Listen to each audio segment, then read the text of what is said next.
नमस्कार, आज हामी नीतिश जङको हाम्रो नेपालमा भन्ने गीत सिक्दैछौँ. Before we learn this song, I want you guys to know that I do have another channel. My second channel name is Deepstone Official. So guys, please show some love to my second channel. So do subscribe and share. So यो गीतको chordsहरु चाहिँ capo second फ्रेटमा राख्ने, capo on the second fret. त्यसपछि chordsहरु चाहिँ G major, C9, ठ्याक्कै G major को 1 fret down. Then D4 use गर्दा पनि हुन्छ, like D major मा यो pinky finger first string मा राखेर र यो दुईटा फिंगरलाई यही राखेर E minor 7 पनि गर्न सकिन्छ, or you can use A minor. So chords are G, D4, C9, E minor 7, or G, D, E minor, C9 use गर्दै हुन्छ. So यसको फर्स्ट कोमा चाहिँ अब यो यही बज्छ, यसको स्ट्रमिङ चाहिँ down, tap, up. So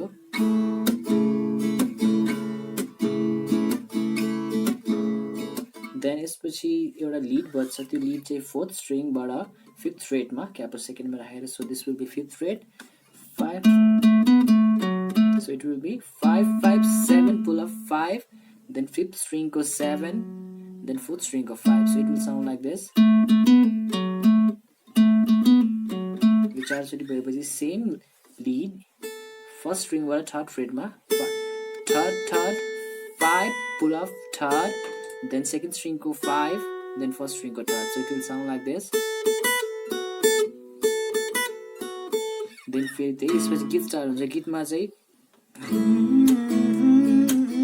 G major, then C9, E minor, D.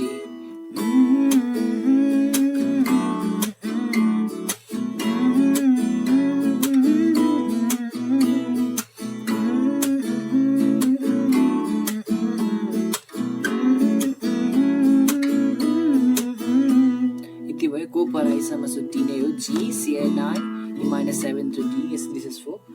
Then अब यसमा चाहिँ C9 र D मात्र हुन्छ. So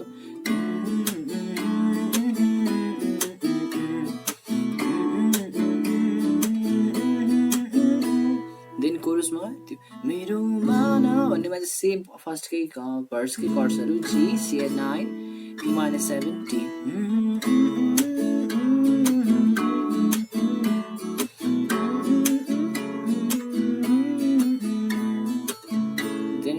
लास्टमा हाम्रो नेपाल भन्नेमा चाहिँ G, C9, E minor 7, D and G मा एन्ड गर्ने, अनि फेरि एकचोटी हाम्रो नेपालमा हाम्रो नेपालमा भने त्यसमा चाहिँ E minor, G, D गर्ने.